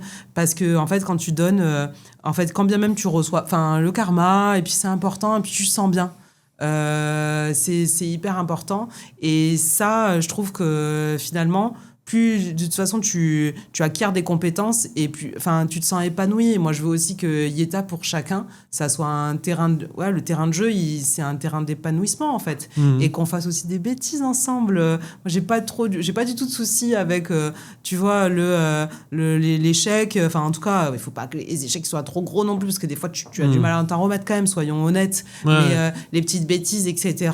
Moi je sens que on l'a pas du tout appris ça à échouer assez rapidement, à dépenser et par exemple à dépenser de l'argent en faisant des bêtises avec. Et ben en fait nous on a fait des bêtises, on a fait des trucs, des pubs, tu sais, Instagram, Facebook, on a fait n'importe quoi. Oui, on s'est formé avec la BD justement, tu vois. Oui, mais moi j'ai trouvé ça génial en fait, c'était trop cool. Et en fait c'est hop, tu te formes comme ça et puis tu vois tu fais des bêtises un peu de débutant. Mais pas de souci, en fait. C'est comme ça que tu apprends. Et puis là, je sens qu'on monte, en fait. Tu sais, des petits paliers. Et c'est hyper agréable de se voir grandir, en fait. Mais c'est exactement ça. Moi, mon rêve, dans les équipes que j'accompagne, hein, c'est qu'on se dégage du temps pour bosser un peu sur le lien. Parce qu'on va se dire les choses. Ouais. Là, on est sur des projets. Voilà, je peux parler des projets, tu vois, mais il y a une grosse pression. Ouais. Et c'est toujours difficile de dégager du temps. Après, je me dis, faut peut-être montrer l'exemple. Ouais. Moi, je pense que d'ici la fin d'année, je suis en train de faire une étude de marché. Me former déjà moi-même à l'IA, tu vois. Bah ouais. J'utilise déjà l'IA pour le podcast et tout, pour créer les shorts et tout. Ouais. Mais je pense qu'on peut aller plus loin. Bah tu vois, l'équipe plein de choses à automatiser pour finir. Plein de trucs administratifs qui me saoulent. Bah, je peux vous donner un exemple tout court. Ouais. Le podcast, là, quand je le diffuse, juste le diffuser dans les plateformes et tout, ça me prend la tête, Pauline. Mais tu mets combien de temps? Ouais. Un podcast, clairement, un épisode, ça me prend au moins 24 heures. Ah oui, c'est hyper long, ouais. Parce qu'il faut préparer l'interview, parce que tu m'avais demandé, j'ai rien prêt. Non, il n'y a rien prêt. Par contre, moi, j'ai préparé plein de choses, tu vois. J'ai préparé plein de choses. Il y a la préparation. Après, il faut que je t'envoie un peu le brief. Et après, il y a tout ce qui est post-production, tu vois. J'ai un monteur, il faut que je lui dise les extraits, les allers-retours et tout. Après, il y a un peu la promotion, tu vois. Moi, je ne force jamais les gens... si vous voulez pas partager, vous partagez pas, il y a pas de souci, tu vois. Je suis pas dans cette course-là. Moi, je suis sur le long terme, tu vois. Mes épisodes, de toute façon, ils vont rester. Forcément, ils seront vus sur le long terme. Tu vois. Mais il faut quand même en parler. Et oui, ça prend du temps. Et je me dis, faut que j'utilise là pour faire gagner du temps sur toutes ces choses-là, tu vois. Ouais, complètement. Et pour les équipes que j'accompagne, c'est clairement. Moi, je suis content. Toi, j'ai une product owner. Elle a fond sur l'IA. Tu sais, elle fait des posts sur LinkedIn et tout. Moi, je trouve ça génial. Ça t'aide. Elle ira loin, clairement. Mais tu vois, l'équipe, là, tous les vendredis, de 16h à 18h, ils se bloquent du temps. En fait, parce que tu vois, l'heure, ça va. Tu vois, ils le font, je sais pas s'ils le font vraiment tous les vendredis, des fois, ça peut sauter un peu. Mais ils ont le rituel. Okay. Et en fait, et ça, je trouve que c'est toujours, moi, ça, c'est quand même les bons tips que je trouve. Donc, ils ont tenté, tu vois, ils tentent des choses ensemble. Et là, ça fait 2-3 mois que ça dure. On avait Mathéo dans l'équipe qui était hyper chaud pour tester. Et donc, en fait, il a l'idée les premiers échanges. Et tu vois, tu as 4-5 personnes qui viennent tout le temps.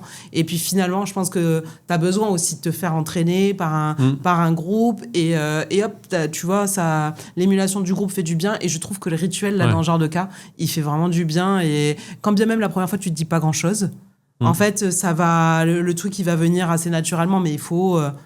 c'est comme tout en fait, se bloquer du temps et il faut accepter aussi qu'au début on tâtonne un peu. Enfin voilà, là on est sur un nouvel univers de possibles. Il faut aussi, nous, je sais pendant hyper longtemps on a été assez anxieux. On s'est dit, sans se le dire en fait, le truc il tombe. Ouais, tu prends quand même une petite vague et tu te demandes après comment je vais l'aborder. Et donc, on a mis un peu de temps. Et puis là, les rituels, je pense qu'ils ont fait aussi du bien à tout le monde pour pouvoir parler et puis parler aussi potentiellement des inquiétudes. Et après, expérimenter, faire des choses. Et comme ça, tu testes. Et ça fait au moins du bien, quoi. Avant d'aller dans la dernière partie du podcast, là, il y a juste un sujet que je discute avec toi, c'est sur LinkedIn. Oui. Parce que moi, je le sais, hein, j'ai démarré sur LinkedIn pour les mauvaises raisons. Ouais. C'est juste, Ça veut dire quoi, les mauvaises raisons? Ouais. Je t'expliquais, là où j'étais, on était une équipe agile. Ouais. Avec les clients, ça se passait bien. Mais on voulait un peu aller à l'échelle. Ok. On voulait que les autres équipes des autres départements quittent un peu l'ancien mindset du cycle en V et aussi du mode opération face propre. Ok. Opération face propre, c'est quoi? C'est en réunion, c'est en retard, c'est la faute de l'autre équipe, nous on est dans les temps, tu vois. Ah oui, d'accord. Ouais. Tu vois, c'est le genre de mindset qu'il faut changer, tu vois. C'est ça la conduite du changement. Il y a les process et tout, mais il y a aussi ça à changer dans les autres équipes. Donc j'avais créé une communauté agile avec d'autres agilistes et d'autres Scrum Masters, d'autres coachs agiles. Ça n'avait pas marché parce que les gens n'avaient jamais le temps. Ouais. Ils n'ont pas le temps, mais surtout s'ils n'ont pas de sponsor du top management. Comme tu disais, moi j'étais dans un grand groupe. C'est pas comme il y a, tu vois. Il y a plusieurs strates, il y a plusieurs niveaux. Forcément, t'as un peu du top-down, tu vois. Donc tu peux pas. Et je me suis dit, ok, ça passe pas. Comme je te disais tout à l'heure, la porte est fermée, il faut passer par autre chose. Ouais. Donc je me suis dit, je vais passer par LinkedIn. Je vais passer par LinkedIn. Au départ, je parlais de mon travail de Scrum Master. Quand je suis passé de Dev à Scrum Master, ça m'a vite fatigué, en fait. Ça m'a vite fatigué parce que au travail, en journée, c'est mon boulot. Ah oui. Ouais. Le soir, on reparlait de ça et tout. Ouais. Plus moi, j'ai rien à vendre. Donc, oui, complètement. Ouais. Parler juste à mes copains ou mes collègues, tu vois, c'est pas intéressant. Ouais. Même niveau business, c'est pas eux, ce sera jamais eux leur cible, tu vois. Ouais. Donc, mais au moins, ça m'a travaillé ça, tu vois. Ça m'a travaillé un peu le syndrome d'imposteur. Ou ce que je postais, je veux pas me faire descendre par les petits experts comme Pablo Perno ou je sais pas qui. Tu postes, tu vois, c'est cool. Donc, ça m'a travaillé sur ça. Et après, j'ai vite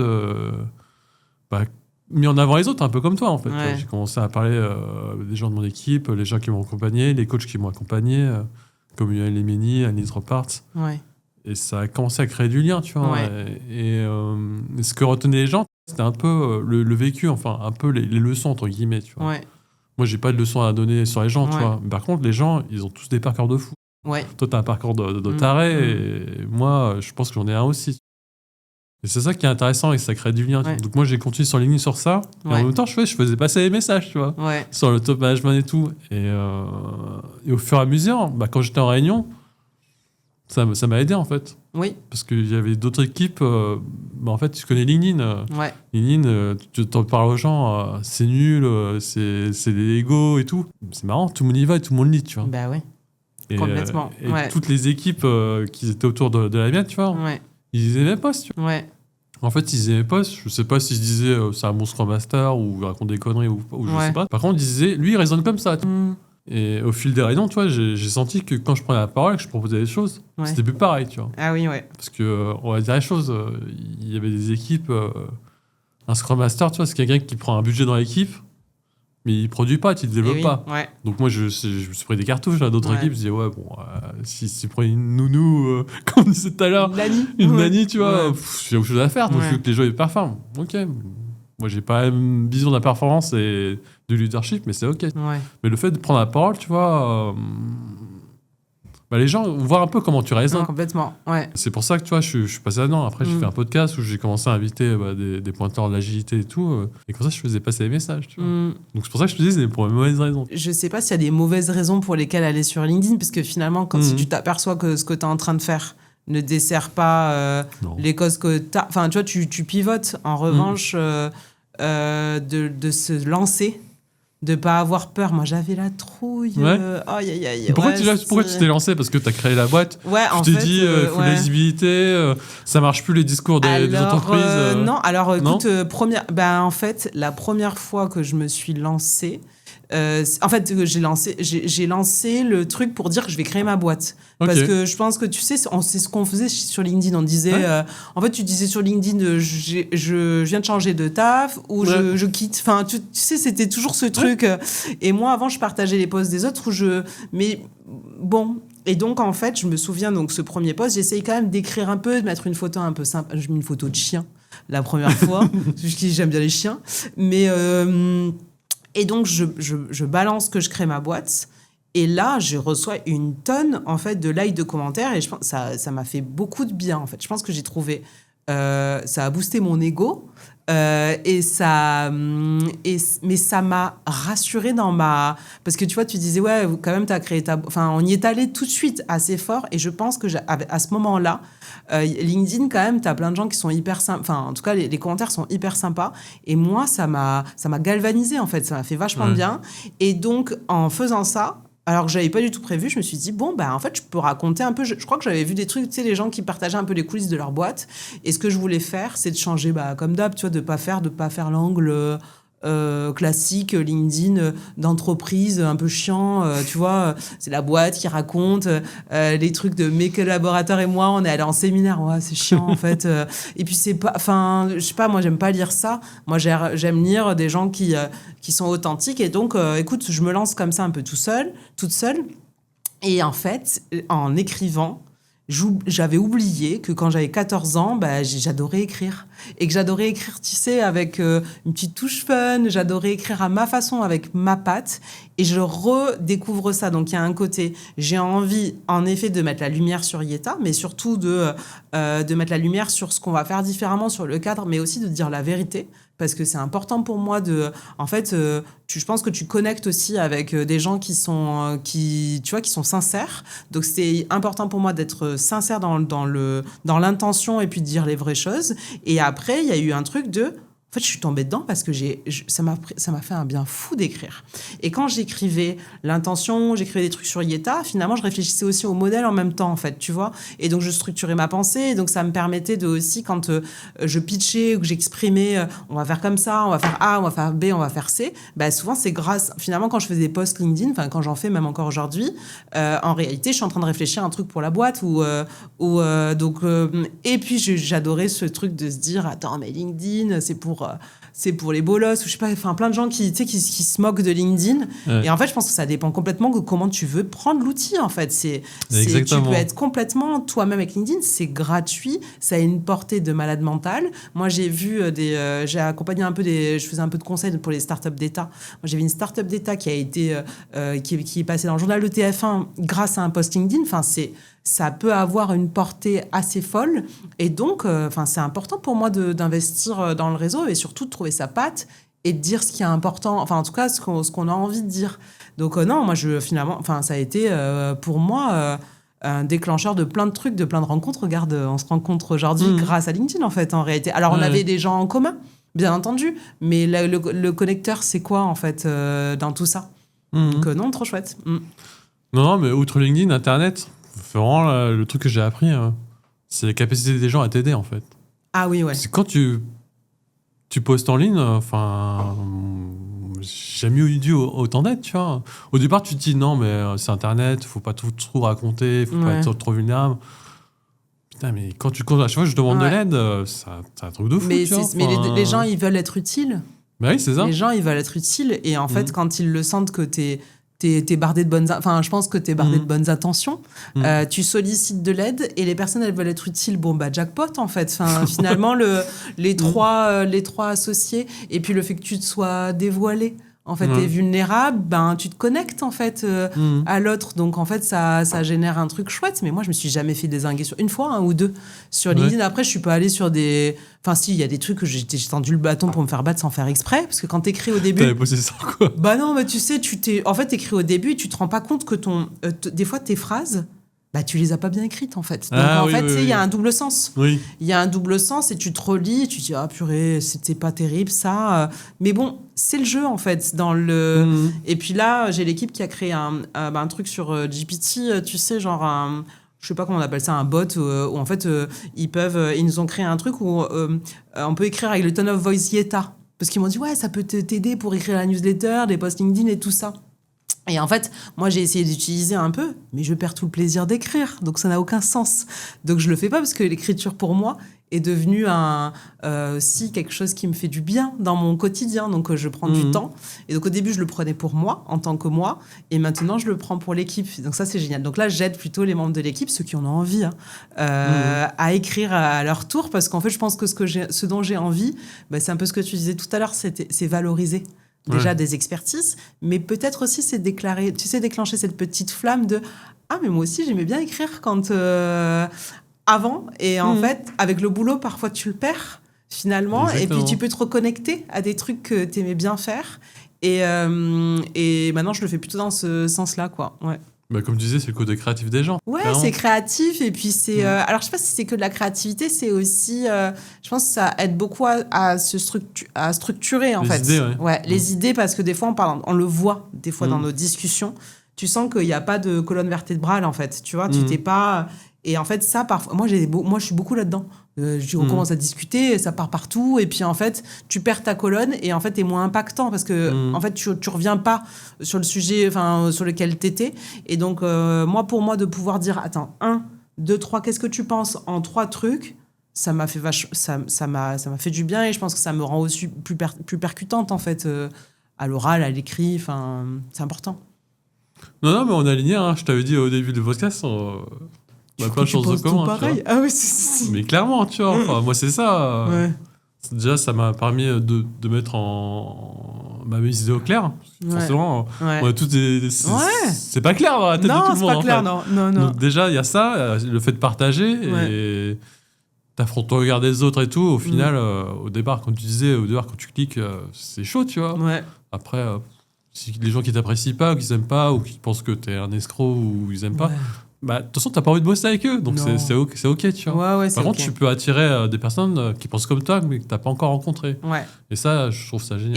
Et t'en attires plein, et nous, en fait, ça nous crée beaucoup avec les candidats, pour le coup, tu vois. Ouais, en fait, du coup, les discussions qu'on a, elles sont tout de suite deep, parce que finalement, vu qu'on a dévoilé un peu beaucoup de choses, du coup, c'est pour ça un peu, je pense qu'en retour, j'ai des personnes qui se confient. Puisque, en fait, moi, j'ai dit des trucs sur nous, j'ai mis les pieds dans le plat. Et en fait, et c'est génial. En fait, en retour, ça génère des conversations hyper authentiques, très sincères. Ouais. Et j'ai rarement vu ça. Et donc, grâce à tout ça, tu te dis, purée, le jeu en vaut la chandelle, en fait. Ouais, le fait de prendre du temps. T'as raison, hein, moi, je le vois dans mon quotidien. Tu vois, il y a des choses où je suis pas bon, il faut que je m'améliore. Il faut être transparent, tu vois. Il faut faire du reporting, il faut dire sur les sujets sur lesquels je travaille.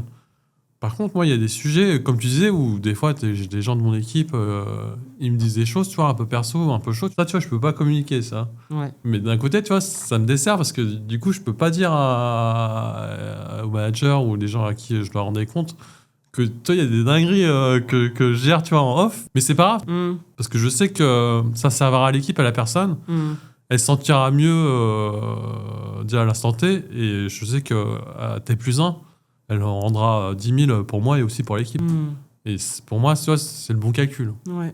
Mais clairement, tu peux pas le partager, tu vois, au départ. Bah oui, c'est compliqué. Mais c'est normal, tu vois. Bien sûr. Au départ, moi, ça m'emmerdait parce que je me disais, putain, peut-être que je suis pas sur les bons sujets, mais du coup, je peux pas en parler. Mais non, les semaines ont passé. Je me suis dit, j'ai bien fait de pas en parler, mais j'ai bien fait aussi de prendre ce sujet-là et d'être à l'écoute parce que... Maintenant, ça dépote, tu vois. Et c'est cool. Ouais, tant mieux.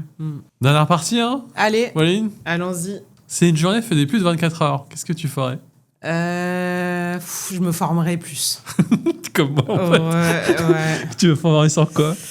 Là, tu vois, en ce moment, j'ai plus envie... Là, donc, avant Yeta, j'avais jamais fait de marketing. Ah. Et en fait, tu vois, là, typiquement, même créer un podcast, je kifferais. Voilà, il y a plein de choses, j'arrive pas. Et là, j'étais un peu deg parce que, tu vois, là, je bossais, là, on est mi-août, j'ai bossé la première quinzaine d'août en me disant... Ça va être hyper calme, je vais me former. Et en fait, ça n'a pas du tout été calme. Donc, j'ai pas du tout pris le temps et je veux mettre je veux me former. Donc, j'ai envie de pousser un peu plus les sujets de marketing. C'est vraiment le truc là que j'ai envie de faire tout de suite. Mais aussi un peu tout. Moi, je suis un peu fan des formats masterclass, de faire apprendre par des gens qui sont n'importe quel sujet, en fait, finalement. Ouais. Voilà. Donc... À court terme, c'est ma petite frustration, ça. Bon, les podcasts, je peux t'aider, pas de souci. Bah ça, trop cool. Après, là, je sens que c'est quelque chose que je ferais.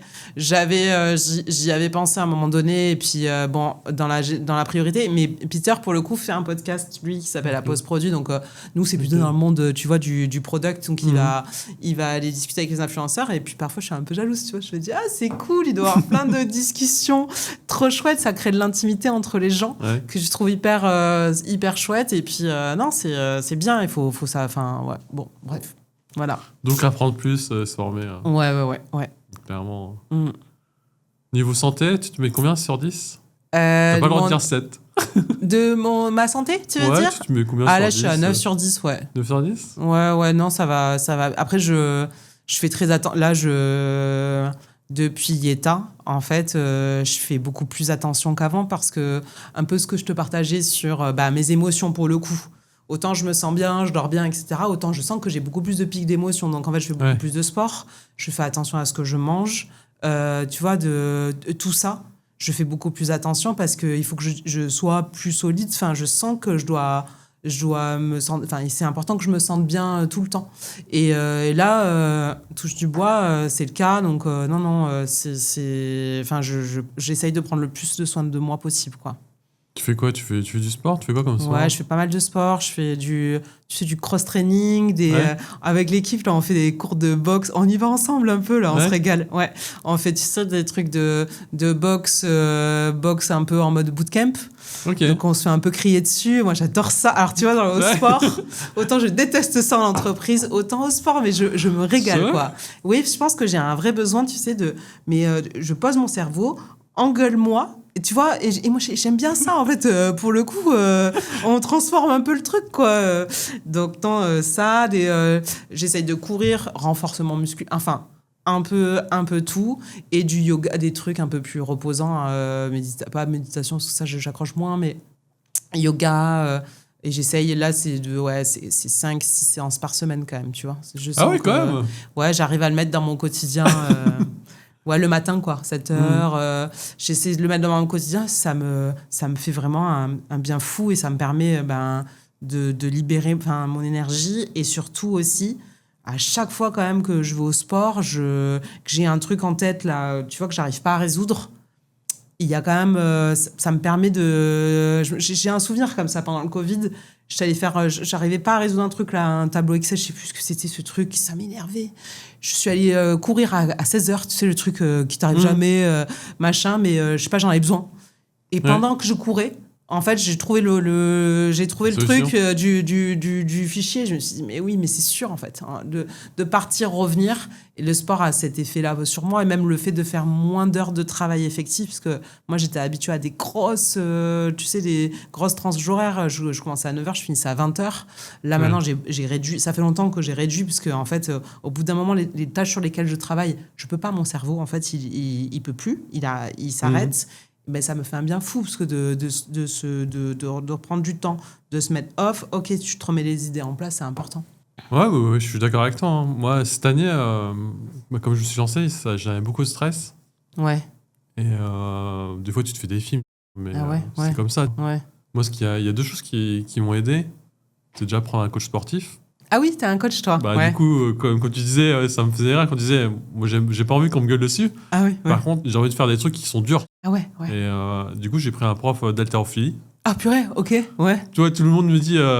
mais tu faisais du sport avant de manière... J'allais à la salle, mais je faisais rien dans la salle, en fait. Oui, c'était vraiment pour me donner bonne conscience. Mais tu sais, j'écoutais des podcasts, je préparais mes anciens podcasts. Au final, c'était ma femme qui me disait, t'as pas utilisé ta serviette, en fait. Je me suis dit, mais t'as raison, en fait. Ça suffit, tu vois, il faut que je fasse du sport, du vrai sport. Mais c'est pas grave, dur d'aller à la salle. Non, mais c'est trop dur d'aller à la salle tout seul. Moi, je trouve que j'ai jamais réussi à faire ça. Bah, c'est ça. Des fois, tu sais pas quoi faire, en fait. Et donc, t'es là, tu te balades entre les différents trucs, là. Ouais, bon. Donc, tu vois, j'ai pris un prof d'haltérophilie. Et alors franchement, au bout du temps, à chaque fois, je suis mort. Moi, au départ, j'avais addiction sur les jeux vidéo. Ouais. Donc, à chaque fois, je jouais tard. Une fois que tu fais une séance d'1 heure où tu as soulevé des poids, là, tu peux plus, tu vois. Enfin, t'es sûr de dormir tôt, c'est sûr. Ah bah oui, donc ça c'est cool. La claque. Ça a résolu le problème du sommeil. Oui.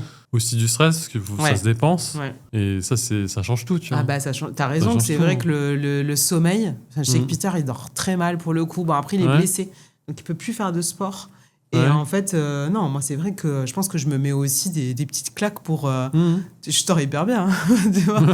C'est très rare que je me réveille, ça m'arrive de réveiller à 5 heures, c'est vrai, ça arrive. Mais ça arrive à tout le monde, ça je pense. C'est pas un truc d'entrepreneur en fait, c'est un truc d'anxiété globale quoi. Enfin...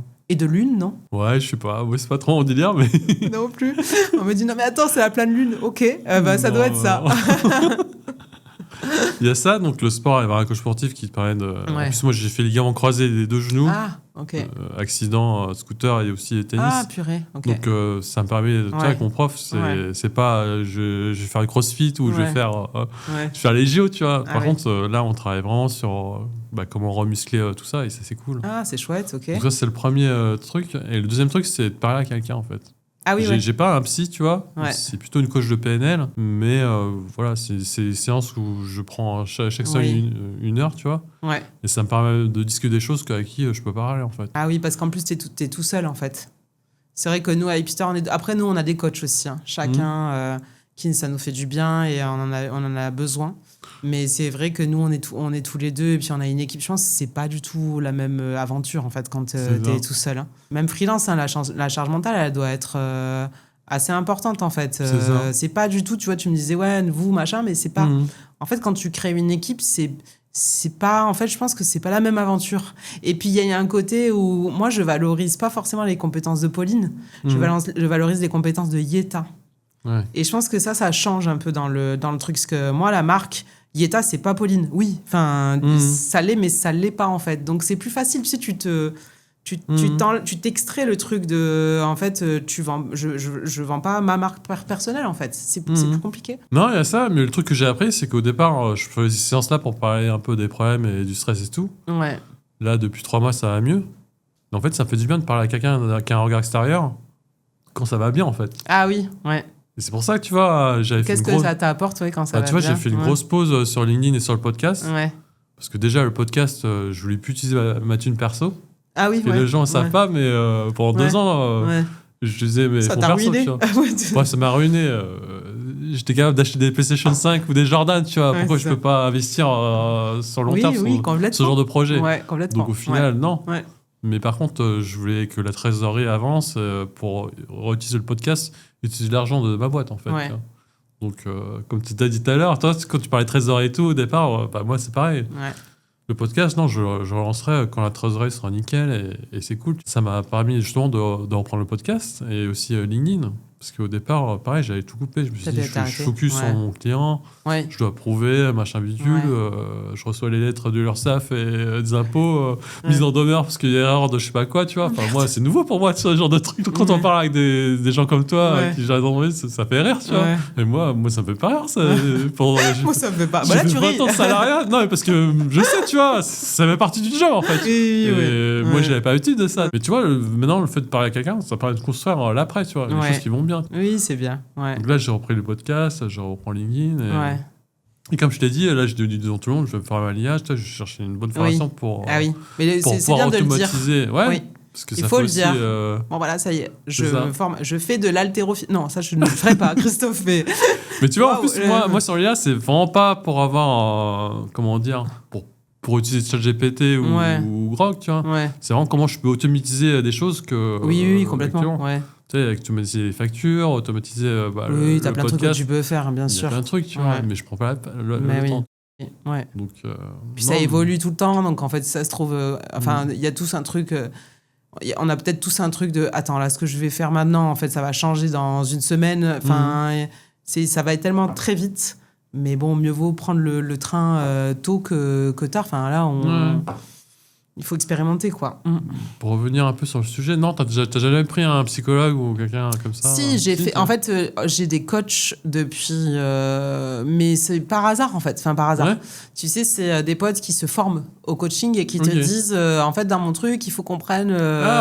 tu sais, genre en test, machin. Et puis, donc, j'ai un peu... Alors, quand j'étais avant chez Binex, t'avais beaucoup de coachs. Donc, tu vois, finalement, de manière un peu déguisée, je voyais un peu des trucs de coaching et tout ça. Et donc là, les les coachs que j'ai rencontrés, donc qui étaient plutôt en formation, m'ont donné envie de creuser le sujet, mais ça fait partie comme des sujets de formation. En fait, c'est illimité tout ça. Donc entre s'intéresser à tout ça, moi c'est des sujets qui me passionnent d'en parler avec les gens, de lire des bouquins et le coaching, enfin être coaché et voir un psychologue ou un psychiatre, enfin peu après, je pense que et la série là m'a bouleversée. On m'en avait parlé en thérapie. Pas si tu l'as vu sur Arte. En fait, la série, tu vois le quotidien d'un thérapeute, en fait. Et je trouvais ça extraordinaire. Et tu vois, un patron d'entreprise, en fait, ça m'a fait marrer parce qu'il y avait plein de trucs qui résonnaient. Et avant, ouais, j'y pensais pas, en fait, en étant salarié, parce que, en fait, je ressentais pas le besoin. Et c'est vrai que là quand même... avec Keita un peu plus, mais je me suis plus réfugiée dans le sport pour le coup, tu vois, moi. Ok, ça marche. On a à la fin, est-ce que j'ai le temps pour une dernière question? Je veux juste parler un peu de voyage. Ouais. C'est quoi les voyages qui t'ont marqué là? Ah, bah écoute, j'étais à Los Angeles là en février. Et en fait, je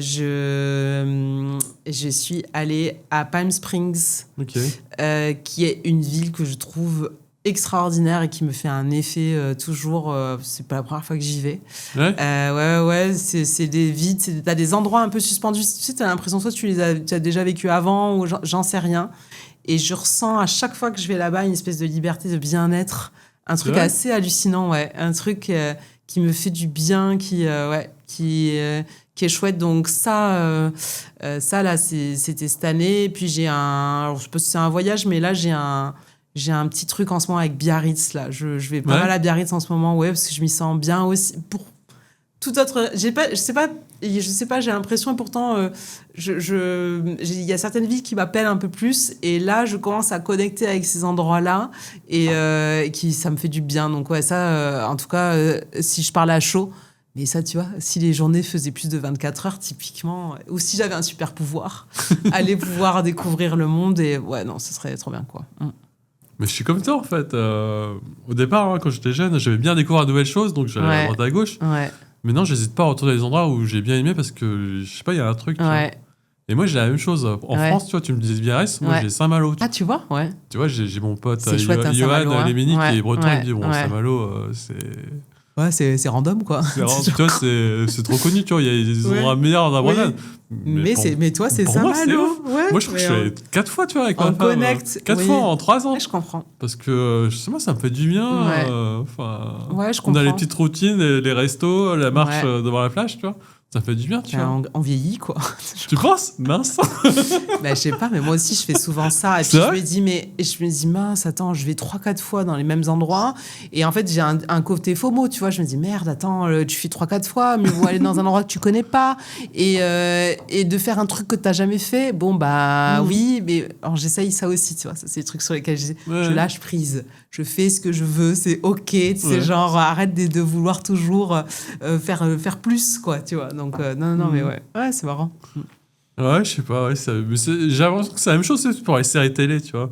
Il y a des séries télé, j'aime bien en voir plusieurs fois ou de regarder des nouvelles, tu vois. Ouais, je sais pas si c'est la vieille. Mais tu sais, ils disent ça, je sais plus qui c'est qui disait ça, un influenceur, enfin un mec hyper smart, qui disait, en fait, au lieu de lire 500 bouquins, c'est quand même un peu plus smart d'en sélectionner 3 qui sont extraordinaires et de relire.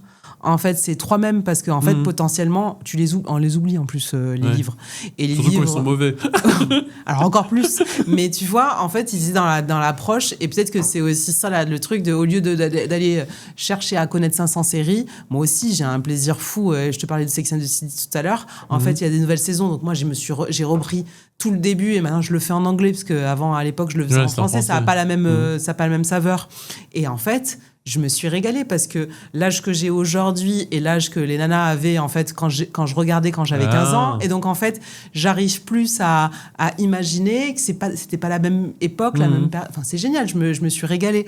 Et finalement est-ce qu'on préfère regarder 150 ou rester focus sur celle qui nous apporte le plus de valeur? C'est pas un peu nos métiers, ça? Si. Oh là là. Sans transition. C'est pas Non, mal. mais t'as raison, c'est ça. Hein. Ouais. T'as quoi d'autre comme série que t'aimes bien ou des films? Là, je regarde Succession parce qu'on tout le monde m'a Ouais. dit Succession, mais c'est un peu trop violent pour tu vois, bizarrement, c'est un peu beaucoup pour moi. Je me dis purée, tu Moi t'as aussi, vu Succession? j'accroche pas. j'ai Ouais, pas franchement, fini. moi j'aime bien quand même les trucs un peu même où l'humain est chouette en fait, tu vois, où il y a des actions qui sont cool. Non, je suis pas trop, en plus je suis pas très très cinéphile. Qu'est-ce que je regarde série ouais, je pense que ça m'a mince.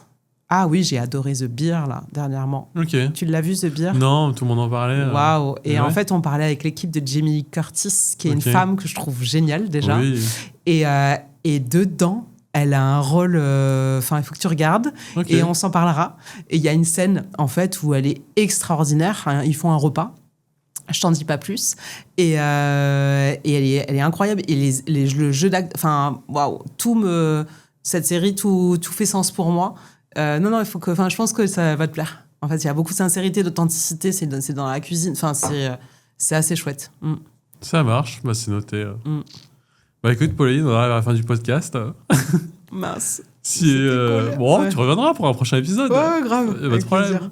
Si on veut discuter avec toi, bosser avec toi, on te retrouve où? Enfin, je pense que les gens l'ont compris, mais... Ouais, mais oui, sur LinkedIn, hein, du coup, non, on est pas mal. Je réponds, non, je dis ça.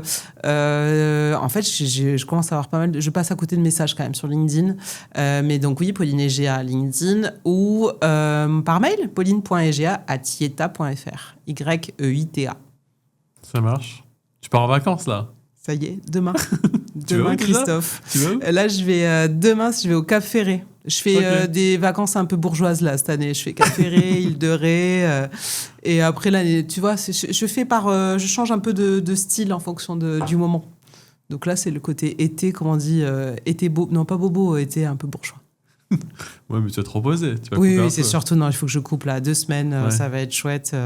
J'en ai absolument besoin. J'espère que j'ai pas dit trop de bêtises. Parce que là, c'est Non. ça, je craque, je suis fatiguée. Bah, merci à toi, Pauline. Merci Christophe, Je savais c'était super bien. que tu serais une bonne cliente et Ouais. bah, c'est cool qu'on se voit enfin, tu vois. Bah Donc, oui, c'était trop chouette. Ouais. bah, merci à toi et à bientôt. À bientôt. Merci.